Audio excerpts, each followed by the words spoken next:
Hey everyone, I hope you are having a wonderful day so far.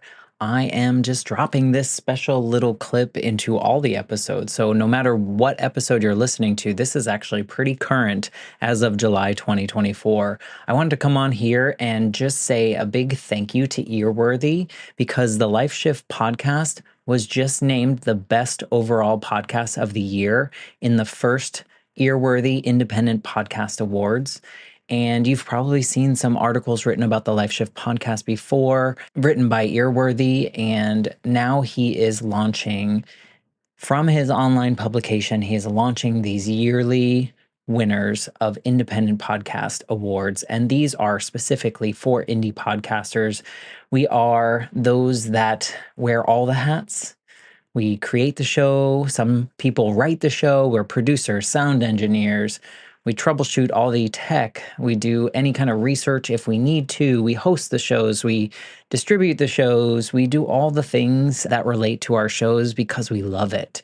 And it's so nice to see my name in a list with some other amazing podcasts like Multispective, which won Best Life Lessons Podcast. Salad with a Side of Fries won Best Health Podcast. Bippity Boppity Business won Best Business Advice Podcast. And there are so many more. And so I just want to come on here and say thank you to Earworthy for not only doing these awards every year and just honoring some of us indie podcasters that sometimes feel like we're just shouting into the void, but we're not. We're just doing what brings us joy, and hopefully through that work it brings other people joy. In my case, for the Life Shift, I hope that each episode finds the ears that needed to hear it the most so that they feel a little less alone in their circumstance.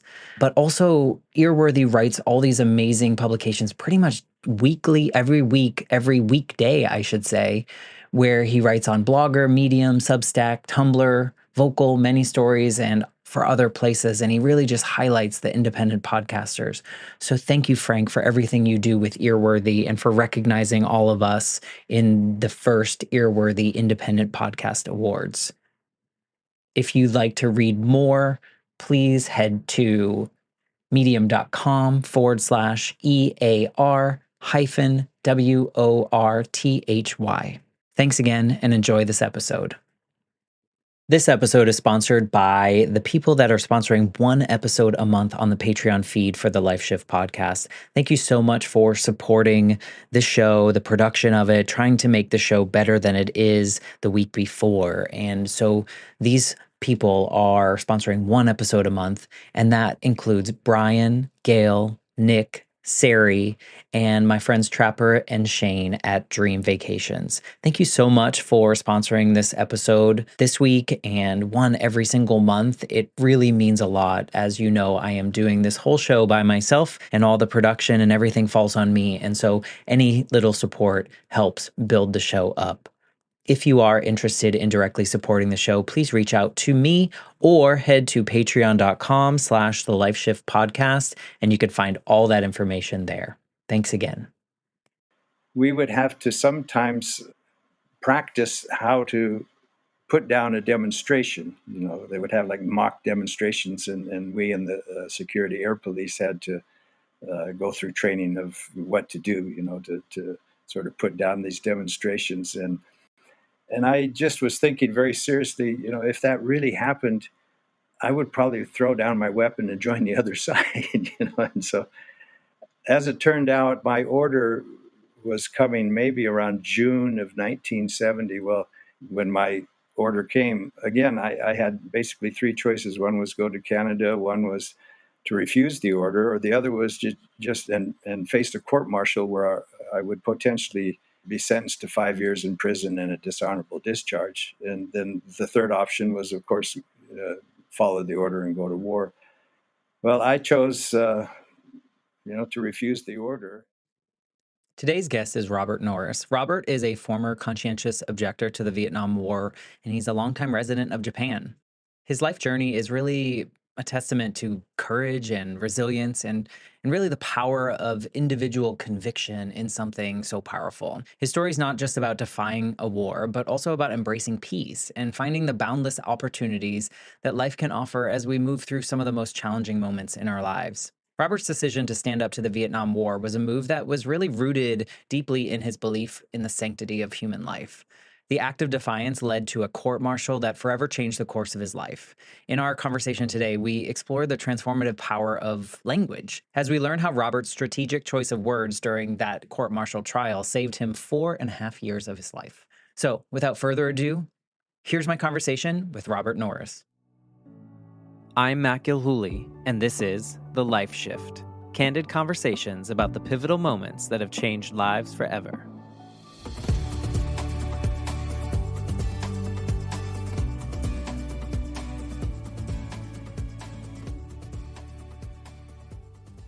Hello, my friends. Welcome to the Life Shift podcast. I am here with Robert. Hello, Robert. Hi, how you doing, Matt?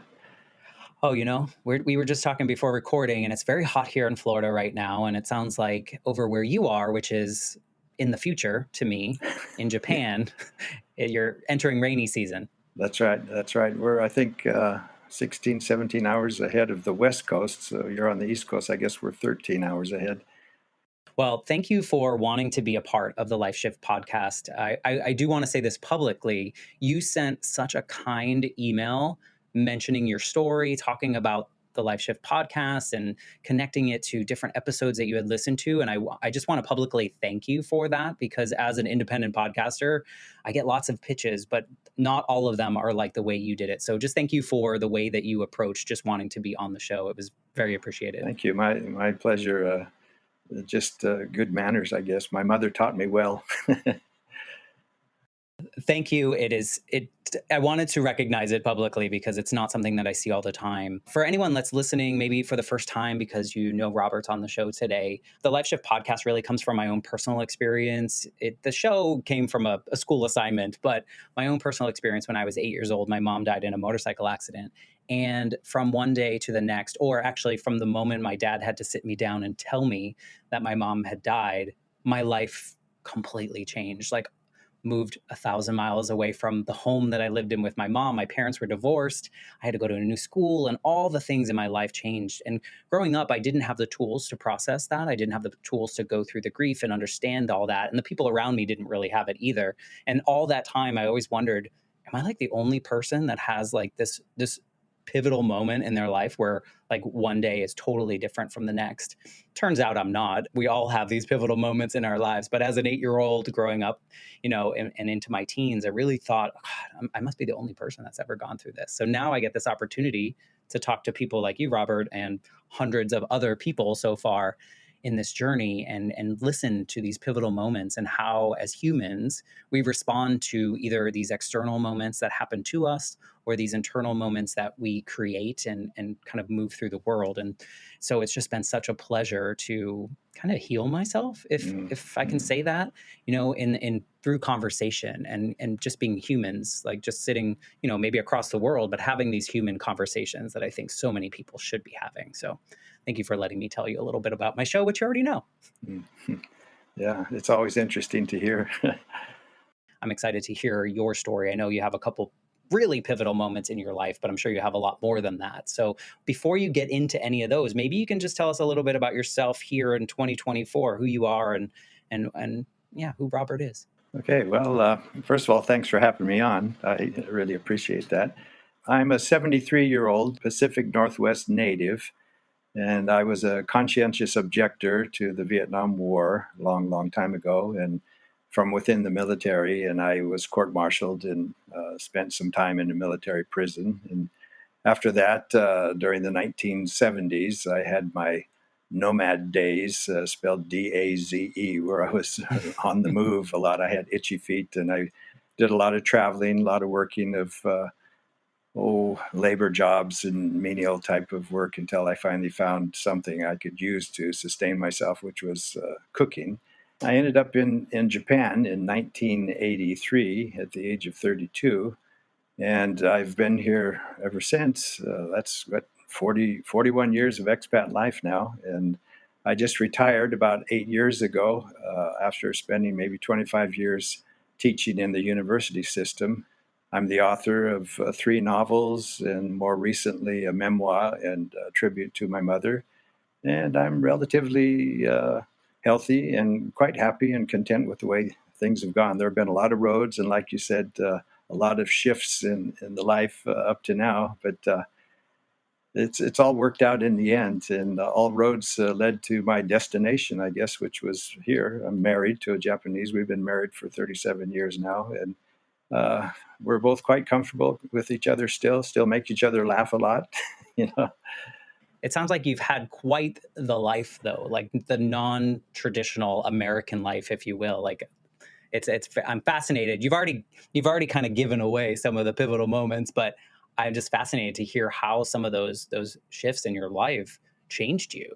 Maybe you can paint the picture of what life was like before whatever you feel is the most pivotal to you out of that I journey. would have to say that probably the most pivotal one was the day of my court martial.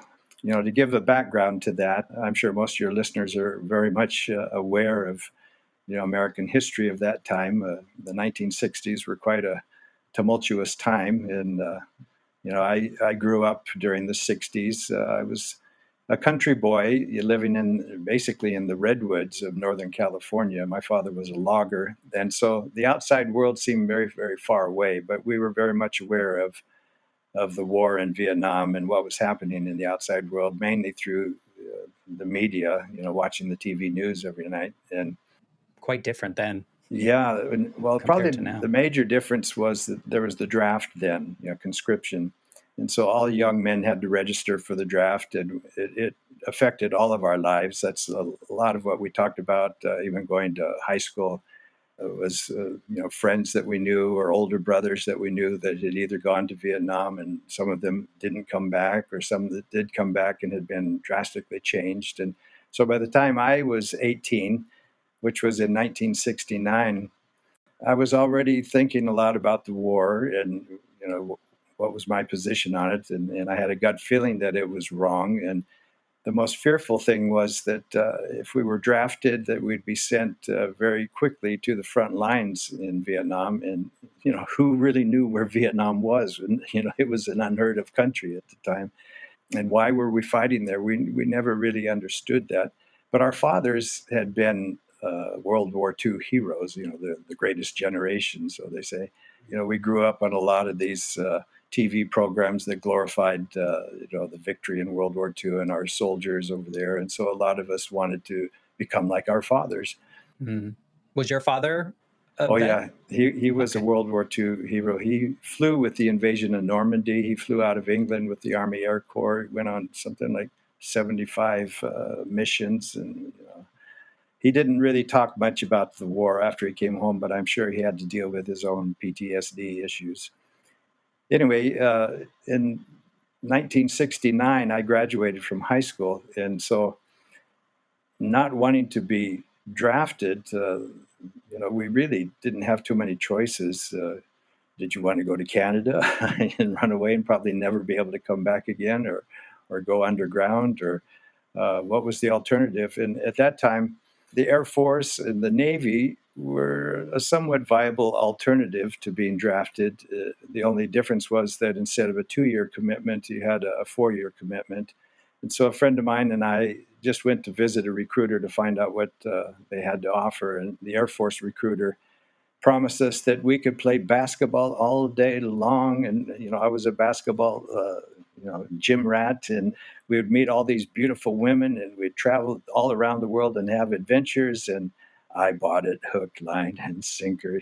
And So their so, sales pitch worked. yeah. And so I ended up joining the Air Force in 1969. But on the first day of boot camp, basic training, I knew I'd made a mistake. As it turned out, I was put in the only career field in the Air Force that was combat trained, and my job became as a guard for B-52 bombers that were bombing North Vietnam with all kinds of, Agent Orange, and which was a horrible chemical that was used to not only kill people, but to just lay waste to the whole jungle. And since then there have been a lot of cancers and birth defects, and that's going on for 2 or 3 generations now. Horrible stuff. But anyway, within the military itself, there was quite a strong GI movement against the war at the time, and so I got involved with a couple of guys who were producing what was called a GI rag, or an underground newspaper that was you know,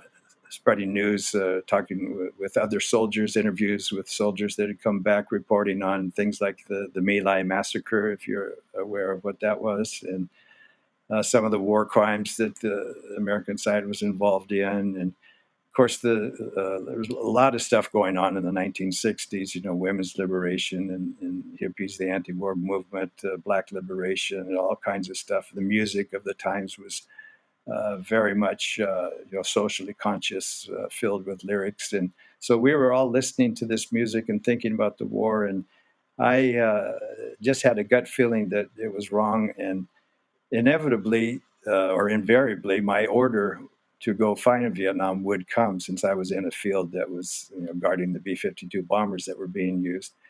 And so I had to do a lot of serious soul searching and thinking. And there was also the option of conscientious objector status. But at the time, I didn't have a strong religious background, so I didn't think that I would qualify for that. It was a really difficult process. Very few were actually discharged with a good discharge for that particular reason. In most cases, they were a member of some historical peace church, like the Seventh Day Adventists or the Mormons, something like that, which I wasn't a member of. But at any rate, sometimes part of our training was that there were so many demonstrations going on across the nation, and sometimes there would be demonstrations outside the military bases. I was based in a strategic air command base in Northern California outside of Sacramento, and we would have to sometimes practice how to put down a demonstration.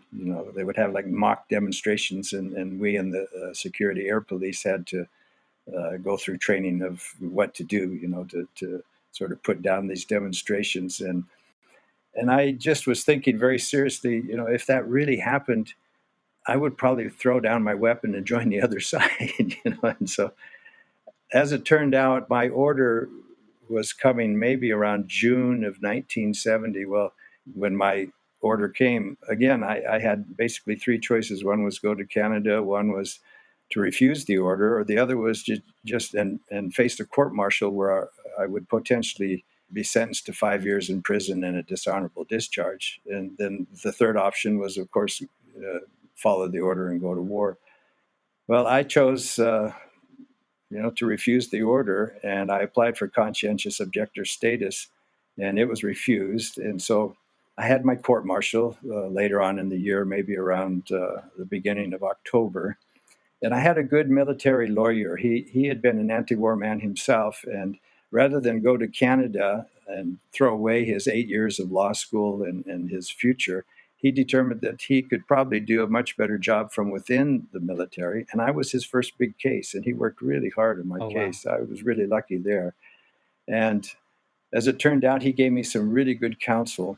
When I was given my order by my commanding officer in front of a bunch of witnesses, formally, write it down on paper and give me one last chance to follow the order, I didn't use the word no in my refusal. And my lawyer had counseled me to do this.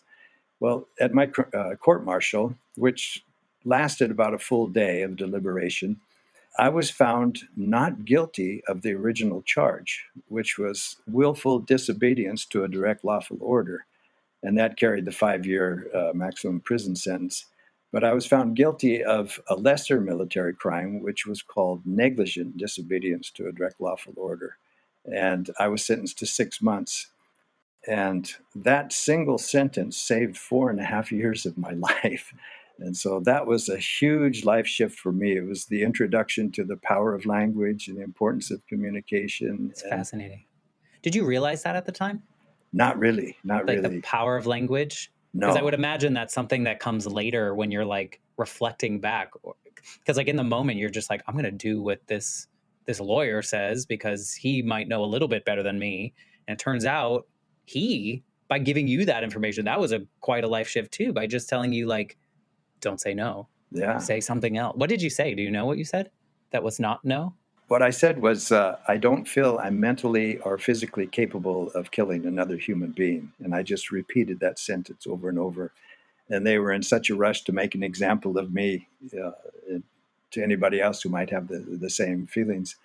Were the people around you, like in your group of people, were people just agreeing to the orders, or were other people doing similar things to you, either by saying no or by saying, I can't kill another person? I would say that probably 99% of the soldiers on the base where I was at just shrugged their shoulders and followed the order. Maybe my mother's sense of righteousness or indignation kicked in. I really don't know, but I just felt morally that I couldn't follow that order. I couldn't kill another human being. Well, that's good. That's a good quality Yeah. of yours. Yeah, I think it's fascinating too, because you think about, if we stereotype, let's stereotype now, like an 18, 19-year-old boy. I mean, we're not really adults at 18 or 19, right? But people think we are sometimes. But like the aggression that we look at, and if we look at stereotypes and people that have joined in those things, it seems like you might have been in a space where it was not as normal to have these moral feelings against those things and to lean. Is that true? Or was it at the time there was a nice balance of people that were like, really, like, this is wrong? I don't. Well, where I grew up, which a lot of people might consider it a redneck area, is mostly loggers, and So more rural.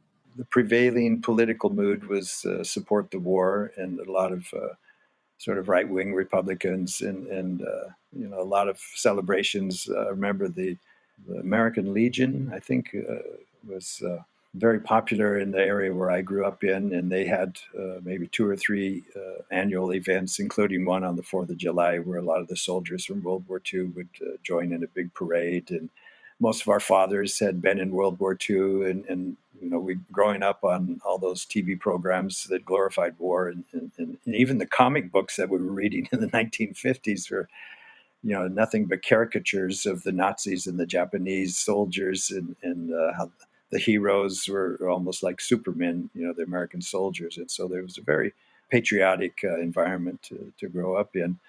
And so a lot of kids naively wanted to go to war so they could be like their dads, in a sense. Approval, maybe. Yeah, maybe seeking approval. And, the culture at the time very much glorified that image, the John Wayne types. And this was before Rambo and a lot of these movies came out. But most of the war movies of the 1950s and early 1960s were very patriotic in tone. And yeah, I grew up in that kind of environment. And so there would be a lot of resistance to what I'd done. A lot of people called me a coward and a traitor and this type of thing. But on the base itself, there were very few really openly anti-war soldiers, but somehow I got involved with a small group. Of course, they were underground.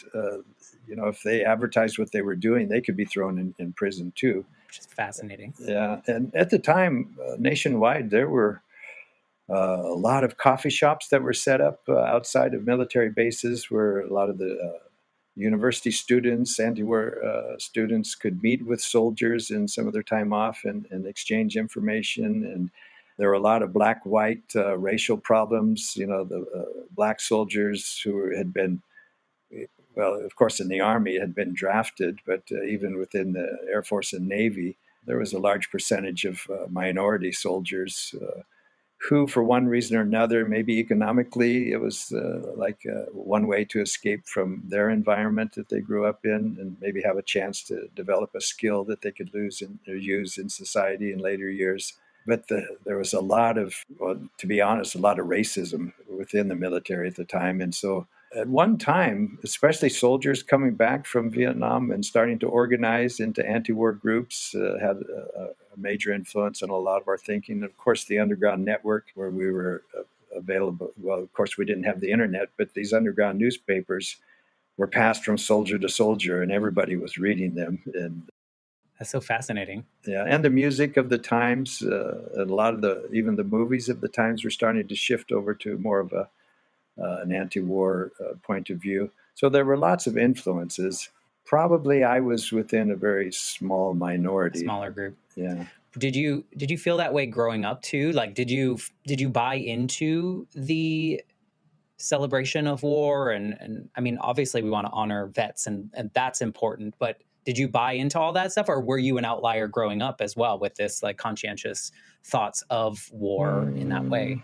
I think I was just a naive country bumpkin who accepted things the way they were. And until I left my little bubble of isolation in the northern part of California, Right. I called it the redwood curtain. You know, we were maybe 5 years behind the rest of the states as far as our So that was consciousness. eye-opening too. Oh yeah, and then suddenly being thrust into an environment that was, well, for one thing, I'd never met another black person until I joined the military, and then suddenly I was in an environment where I was almost in the minority, and all of my bunk mates that I had in the barracks were other black soldiers, and so that was an education for me too, not only culturally but linguistically, musically. It opens your world. Yeah, I was a pretty good basketball player, and so one of my roommates was also a basketball junkie, and so I spent a lot of time with him and his friends, playing basketball in our free time. And he turned me on to a lot of really good music of the times. There was a lot of good music out of the black cultural leaders of the time, and then he gave me a lot of things to read. That's when I started reading James Baldwin and Malcolm X and some of these things, and You were like drinking from the fire hose of yeah, life. yeah. But I was very much attracted to that. Maybe within my own heart, I think I was a bit anti-authority. And the interesting thing was that one, I was in one barracks where I had this one roommate who loved basketball, was from the South. He was from Louisiana, and the other was from Detroit. And he was a bit more politically radical, a very quiet guy, and kind of scary to me at the time, naive country bumpkin that I was. But it showed me that even within a certain minority, there were different elements of, what types of thinking. In a weird way, it sounds like the military also opened you up to more humanity than Yes, you it had was a great experienced. education. Yeah. And especially when I was sent to this, the Air Force had a unique program for their prisoners who had been court-martialed. And for those of us who were convicted of nonviolent crimes, the Air Force had this idea, which I suppose was fairly progressive at the time, that all the money and time that they'd spent training soldiers to be put in a particular career field would be wasted if they just kicked these soldiers out of the service. So for those of us who were, nonviolent, we were given the opportunity to retrain into another career field. That was part of our retraining. They called it was a retraining group rather than some place like Fort Leavenworth or something like that. This Was that was, part of your sentencing? yeah, I spent Okay. my 6 months in Denver, Colorado, at what they called the 3320th Retraining Group, which was a bit like going back to basic training again. We weren't put in jail cells. We were in open bay barracks on a separate part of the base, and we were around guards all the time, and we had a very regimented and strict schedule from day to day, a lot of menial labor that we had to perform around the base. There was punishment elements to it. It wasn't like we're just moving you to a different college, Right. It was almost like a well, like a brainwashing program like a rehab center. Oh, interesting. where we had to meet with psychiatrists a lot. They would have discussions about communism and patriotism and military history, and they just pounded into your head over and over and over again that if you got kicked out of the service with a bad discharge, you would never make it in life. You would be a dismal failure. You would be rejected by society. You'd be kicked out of your own families. You would never find a job. You would live a life of crime. You'd end up committing suicide. And they just pounded this over and over and over into your head. And Did you see through it at the time? we kind of laughed about it sometimes, but after I returned to society, a lot of that remained in my head, and it was almost like a self-fulfilling prophecy in many ways. I started to believe some of I started to lose some of my earlier confidence in myself. Did that lead to your nomad kind of life? Is it because you weren't finding the area that you wanted to be in, then those thoughts came, oh, maybe they're right, I'm not falling into place, and maybe if I go here, that'll be the place. Was that, I mean, did it feed into that? Yeah, very much so. Not immediately, but there were, yeah, they put the question mark in my head about everything and made me start thinking, well, did I do the right thing? And when I returned to society, of course, I returned to my home area, and the only type of work that was available was in the sawmills and the logging industry. And even there, when you applied for a job, there was a section on the job application form where you had to write about your military service, and if you got a bad discharge, you had to admit it there. And naturally, I was kicked out of the service. I refused to go through the rehabilitation process. The idea was that after you served your bad time, in my case 6 months, then you could retrain and go into a different career field, return to the Air Force, and serve out the rest of your obligation. And I said, no, I'm not going to do that. And so Good for you. I got booted out with what was called at the time an undesirable discharge. And so it was like the scarlet letter on my forehead, instead of an S, I had a U. Is that like slightly better than dishonorable? Or is just Yeah. another word for dishonorable in their No, mind? dishonorable is pretty much reserved for real traitors and murderers. Okay.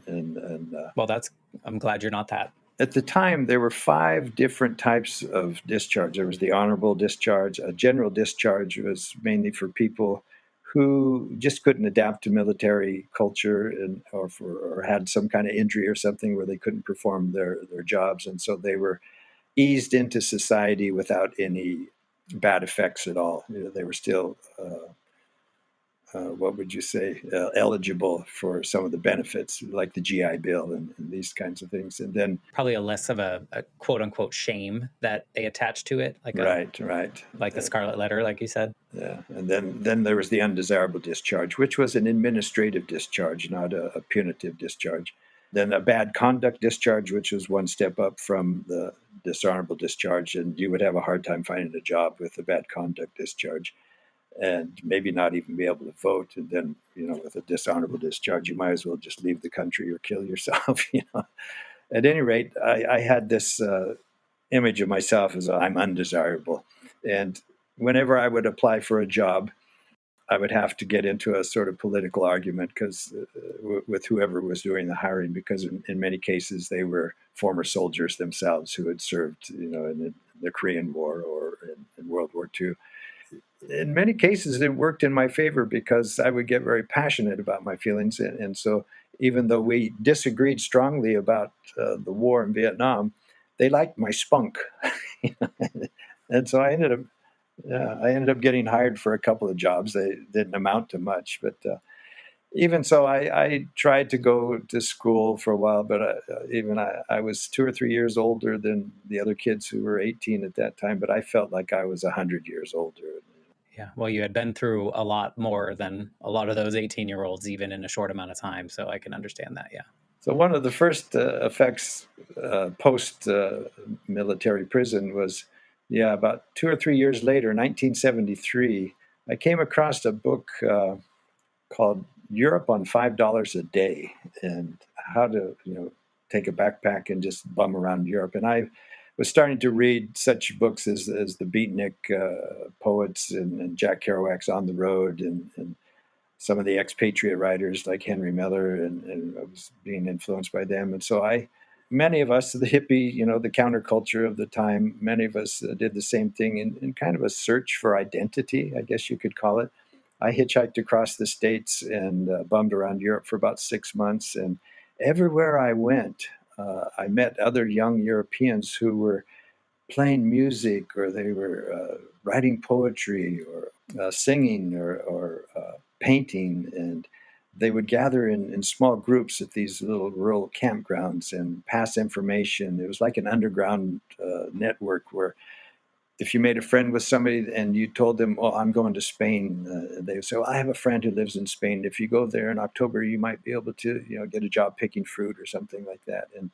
And so I was amazed. And when I spoke about my experiences, there was this great, I don't know, acceptance and admiration for what I'd done. And this was a huge boost to the ego. And different from probably what you were experiencing in your hometown. And Most people didn't want to talk about it. Right, right. right, yeah, because I could imagine you almost feel rejected by your own community or people around you with that discharge, right? Yeah, in a sense, that's what I felt, but it may not have been so direct, but yeah, psychologically, Well, that, because you absorbed a lot of what they were trying to put into your brain as well. But yeah, your search for home, search for belonging, it right. was probably like Yeah, that trek of finding that. I can totally see it, because I think the times that you were in, the way you describe it, it feels like you were doing the thing that other people maybe didn't do because they felt they couldn't, or they didn't have enough convictions for it, or they felt like well, I signed up for it, I guess I have to go forward with it. And here you are, like living in what felt right, what felt truthful, but then you got in trouble for it, so then you yeah. feel rejected. So now you got to find the people that love you for who you are and what you offer to the world. And it sounds like you met people along the way that kind of showed you that's possible. Yeah, and probably the biggest thing of all was that most of these young European hippies that I met and befriended on this first journey, they all spoke three or four different languages. And I was so envious of that, and in a sense, kind of ashamed that I could only speak my own language, and not very well at that. And, and so, with that motivation, well, influence, I would say, I found that I wanted to express myself as well in some means. And they also helped provide a kind of itinerary for where to go. They showed me or sort of introduced me to some of the great museums of Europe and places to go, and just the art and art history of Europe. Just everywhere I went, it was there. And America seemed so barren that way to me at the time. I was thinking too, the idea of seeing people really passionate about something and seeing them light up by doing music or painting or whatever they were doing, I would imagine that was so foreign to you Yes. in the world that you came from and also in the military. It's like nobody's there and like, yeah, this is lighting me up. And you're now seeing people that are doing things for them. So I can imagine how shocking that might have been at times. When I finally returned to the States, I now had a kind of purpose. I wanted to express myself in some way as well. And so I started studying literature and taking some journalism classes in addition to continuing to work menial labor jobs. But I wanted to become a writer. And maybe 4 years passed. I was moving here and there, but always trying to write, starting like maybe 100-yard dash runner turning into a marathoner, starting with very short stories and working my way into longer stories. And 4 years later, I felt ready to write a novel. And I was under the influence of Hemingway and Henry Miller and some of these expatriate I writers. thought you were going to say drugs. And of some of those too, there was that part of the counterculture. I'd had so many weird experiences by then that I thought, well, maybe I can't do this in America. I'm going to go back to Paris. And so I saved up some money and I ended up going to Paris. And within the first month or two, I was there staying in the same cheap left bank motel where I was staying was an Iranian and an Afghan. And one day I came back to the front desk and they were trying to get a message across to the desk clerk who spoke only French. And I'd picked up a little bit of French by then, so I managed to help them out and give a crude translation to the desk clerk who understood. And they were so happy with what I'd done that they invited me back to their countries. And I thought, well, that might be an adventure. And it might be a lot cheaper. Paris was very expensive. My money was disappearing very quickly. And so that was the start of almost a year-long journey around the world. And I ended up going through the old hippie trail, which went through, started in Europe and then went through Yugoslavia, the old Yugoslavia, into Bulgaria and Turkey, the eastern mountains of Turkey. Incredible adventures there. How many countries does that take you through? Oh, I God, can I don't imagine. know, maybe 15 different countries, but the most strongly influential of those were Iran. This was before the Islamic Revolution. This was in 1977. The revolution happened in 1979. So there were still a lot of, well, the Shah was still in power, and there were a lot of American oil companies there. And I thought I'd be able to get a job somewhere teaching English or something. And I never did, but had some pretty good adventures. And my money again was running out. So rather than returning west, I just continued east into Afghanistan, where I spent about a month with one of the guys that I'd met. And then finally ended up in India, and my money was really running out. I got very sick, and I was on the streets, basically staying with a lot of the lepers and untouchables. And Wow. this just turned my head into scrambled eggs. Everything that I'd ever strongly felt philosophically, morally, whatever, even religiously, although I consider myself more of an agnostic, the idea of God, allowing this type of suffering to occur on earth, it screwed me up. And so I ended up spending my last couple $100 on a flight back to the States. And I returned to Los Angeles with, I think, 25 cents in my pocket. And I used that to make a phone call to an old friend who gave me enough money, $25 or something, where I could get a bus ticket. And I went to my mother's place. By then, she had divorced my father and had remarried. And so I stayed with them for a couple of months. But I suffered a severe case of reverse culture shock, and it took about 6 months or so before I finally. How does that manifest? Like what does that look like Alcoholism. for you? Okay. So it was like trying to escape Yeah, essentially where yeah. you were because it wasn't, is it because it doesn't feel right or it doesn't jive with who you are now, or well, what do you think influences that? Super curious. Uh, I think that I had a feeling that I'd been to hell and back, and when I returned to the States, I wanted to explain everything I'd undergone over the last year of life shifts, I guess you could say, Yeah. and discoveries, and I felt so, I guess you could say, ashamed as an American, because in America there's so much affluence, or at that time there was, and lack of knowledge about the outside world, lack of care about the outside world. Most of my contemporaries had gotten on with their lives. This was 1977, 78. I was in my late 20s by now, and most of my contemporaries were married, had jobs, careers, raising families, and so there was no connection. And so I turned to alcohol and got into the counterculture even deeper. Do you feel like an outcast because of that? Because of your worldly experiences and the things Yeah, you'd seen, the bad and the good? yeah. You come back and you see people living this like checklist life of what you were supposed to do. I can see that. That makes sense. Plus the big U on my forehead. Right. Because nobody forgets that, right? Including you, which because you were kind of brainwashed to believe Right, that you right. were no longer worthy of the tradition. The only thing that really had that motivated me to keep going was writing. I was continuing to write, and wow, I had a lot to write about after that year on the road. But nobody was interested in what I was doing, and so my lifestyle was pretty basic. But I had picked up the skill of cooking by then, and so I was able to move around and even spent time in Florida as a cook. I'm sorry. No, it was an interesting experience. But along the South, Louisiana, Texas, I began working on the oil rigs as a cook out there, and that was a good way to save up a lot of money real quickly, and then take off for about 6 months and work on a manuscript. But at this time, language was still right there. That original life shift moment of awareness of the importance and power of language gave me a thread to hold on to.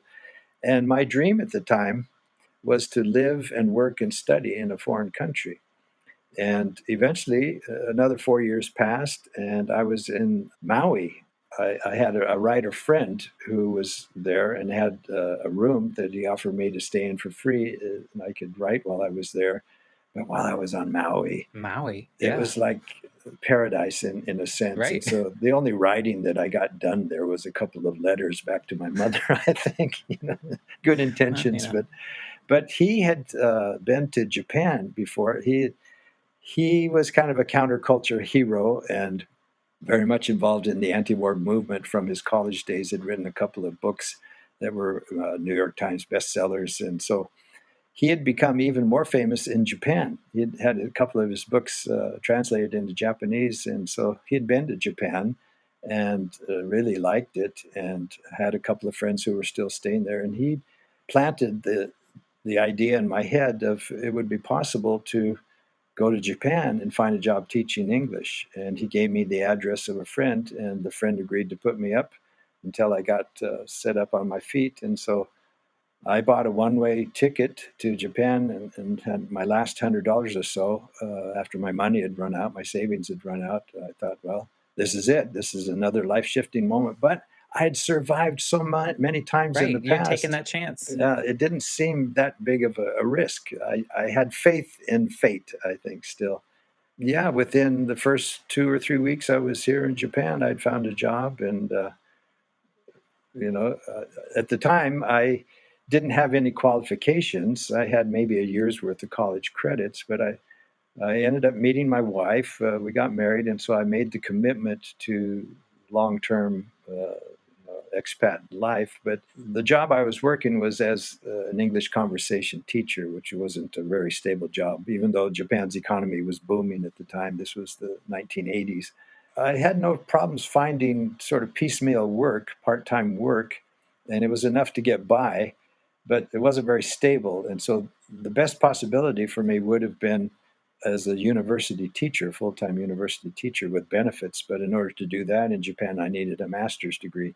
So I found a correspondence course. And this was back in the day before By the mail. internet. It was by real mail with stamps and everything. It took 7 years, but while working a variety of jobs and studying Japanese at the same time, I managed to get first a bachelor's, then a master's. And once I got the Good master's, for you. another life shifting moment was that I didn't have a great resume. Some of the other, I was teaching part time at a women's junior college, one of my various part time jobs once a week. And an opening came up just about the time I got my master's for a full time foreign teacher. And so I applied for the job, and there were maybe 50 other applicants, and they had come from more famous universities. But it all boiled down to the final interview between one final competitor and myself was in Japanese. And I passed it. I was able to make the other professors who were interviewing me make them laugh, and I was helping them out with some of their research papers and these types of things because they had to publish or perish, and they were in the English department. And my competitor panicked during the interview, and her Japanese didn't turn out well, so they didn't need to give me any special favors. I was able to participate in meetings and go out and help recruit students by visiting high schools and talking to the Japanese teachers there. And all the job outside the classroom was in Japanese. But at the age of 41, it came full circle from that court martial and that first awareness of the importance of language to applying myself through years and years of study and work. And that interview in a foreign language got me my first job with benefits. And I stayed there for 25 years and retired with a pension. And I mean, you made your life. Like you created this colorful and, obviously there were bad times, there were hard times, there were really hard times, but you created this life for yourself. You envisioned, you sought, you did all the things that probably so many of the people that you grew up with did not. They probably just followed the path that was laid out. And so many of us do that. Like it's easier. And you took the hard way and you took the honest way. And like, good for you for creating the life that you did, because I don't think there's a lot of people that can say, yeah, I did that. I mean, do you see that? Do you look back at your life and like, I made all this happen? yeah, I have to be honest. Yes, I do. That was the reason that I wrote this life story. And, Yeah. and my mother's influence was very, very strong. She never gave up on me. She was always encouraging. Well, not my mother. She became my best friend, basically. But she passed about 3 years ago, just short of her 95th birthday. And as you mentioned, I was retired. It was on my 70th or near my 70th birthday. So, at that age, you start reflecting on your life. And while you're living it, you don't really give much conscious thought to, hey, I'm doing this, or, you're just surviving, basically. But looking back on it, I thought, wow, you made some bold choices that people do not make. And like good on you. Cause like Yeah, to use a favorite word, you might have to bleep this, but a lot of shit happened. but like And if that didn't happen, where would you be? Right? Like I, what kind of life would you be living? yeah, Would you like it? yeah. Well, yeah, I've often thought about that. If I somehow had managed to go through everything in my late teens, life on the treadmill, just like everybody else, I would have ended up working in a factory or a sawmill and probably become a heavy alcoholic and got married and maybe divorced as well. And who knows what would have happened. But Not to mention the PTSD that you might have taken back if you had gone through with your orders and all the things that could have happened had you not, like it just seems yeah, I know for certain that I probably would have been affected by Agent Orange because my career field in the Air Force was the one that was responsible for handling all these barrels of these chemicals. And if for no other reason, not only loading them onto airplanes to drop on the jungles of North Vietnam, but those soldiers were also the ones responsible for spraying Agent Orange around the perimeter of the base to keep the jungle from, encroaching onto the base perimeters. And a lot of those soldiers ended up dying of cancer, or a lot of their children were born deformed. And I've done some research on that as well. And I have no doubt that I'd probably be dead, by now. you have so many like sliding door moments of like had you gone in the left door versus the right door, had you not had the wherewithal to connect with the lawyer, had you not been willing to open your mind and listen to the people around you that were counterculture and Mm, the underground people that were around you like saying like no we shouldn't do this, had you not listened to your heart, like all these moments yeah, your life would yeah. have unfolded so differently, and like you made a colored life of all these ups and downs and all arounds that like it's Thank you. fascinating to hear. Thank Like you. I Yeah. hope that you're happy Oh yeah. with all that looking back. Oh yeah.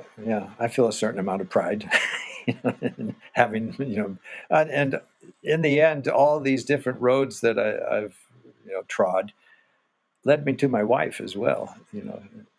Yeah, and the last many decades that you've spent in another country, that maybe like looking back at like this 10-year-old version of yourself, could you ever have imagined that that age that you would be living most of your life in a foreign country in some way, or No, traveling through a foreign country? but my head was filled with adventure stories at that time. My mother was a great reader, and I remember, almost every birthday, Christmas, all these incredible books of Gulliver's Travels and Tom Sawyer and a lot of these great books.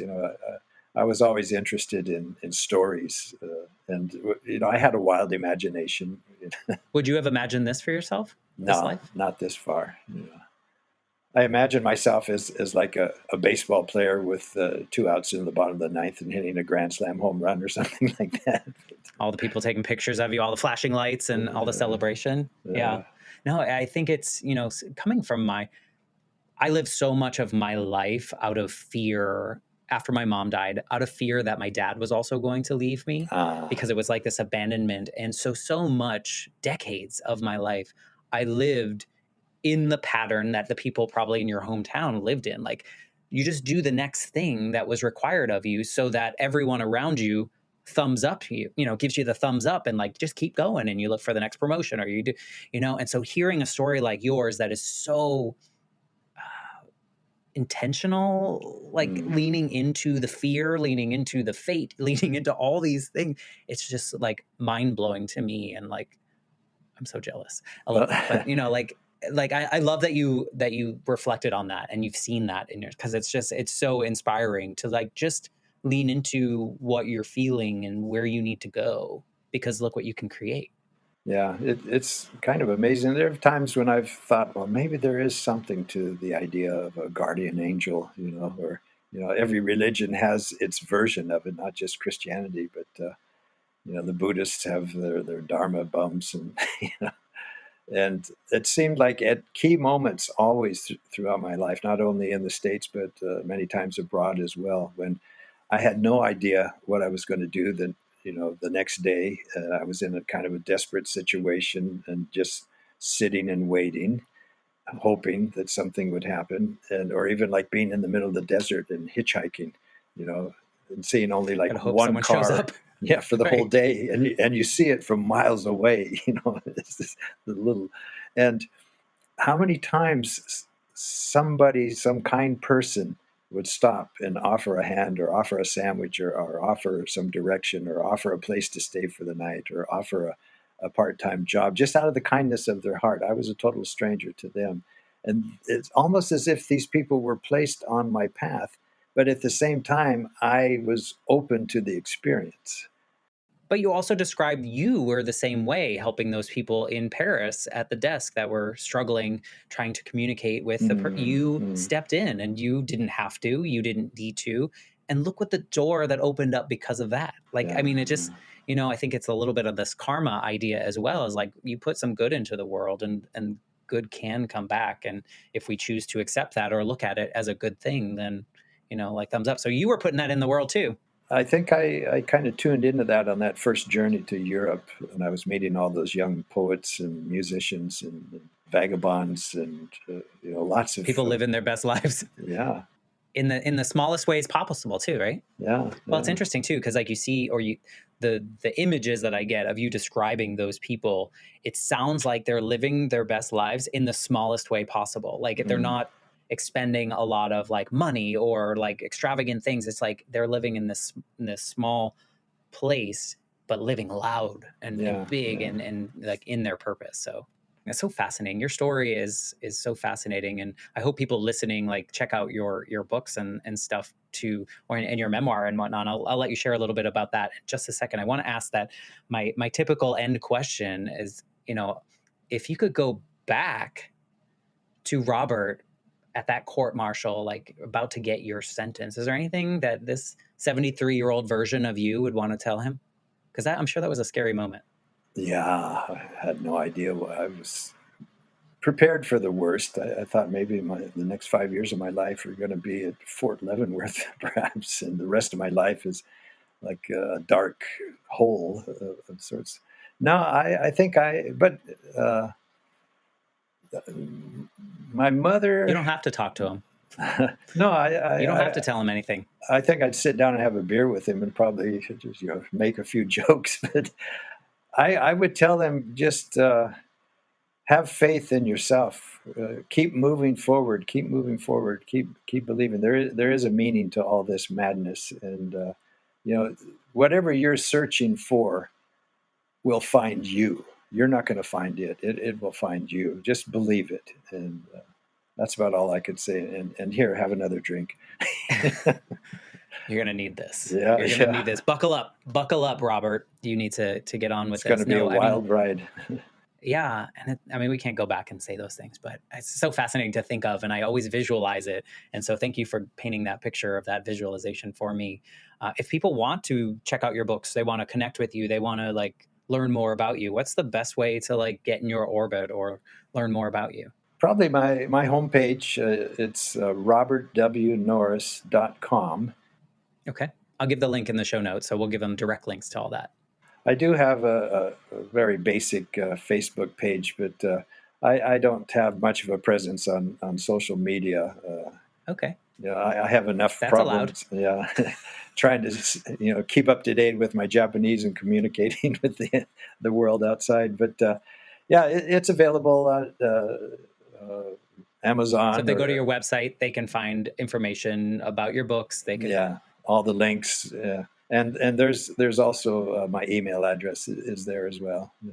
Perfect. So if people like love your story or they want to learn more or they have a question or any of those things, are you open to people reaching out? Oh, sure. I'll respond to anything. I'm retired. I don't really have to worry about too much other than, what's for dinner. I do most of the cooking at home. But yeah, by all means, please do write.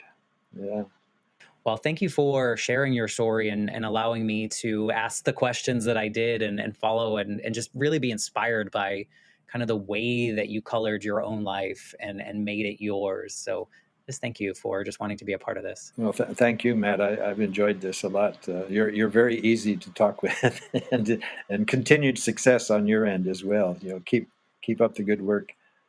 Thank you so much. And if you are listening and something Robert said inspired you, and you want to reach out, please do that. But maybe someone you know in your life might need to hear something that Robert said. We'd love it if you share this episode with them so that they can get inspired to move with, create their own journeys, whatever that might be. That would be the best gift that you can give us. So thank you, Robert. And for everyone else, I'll be back next week with a brand new episode. Thanks, Matt.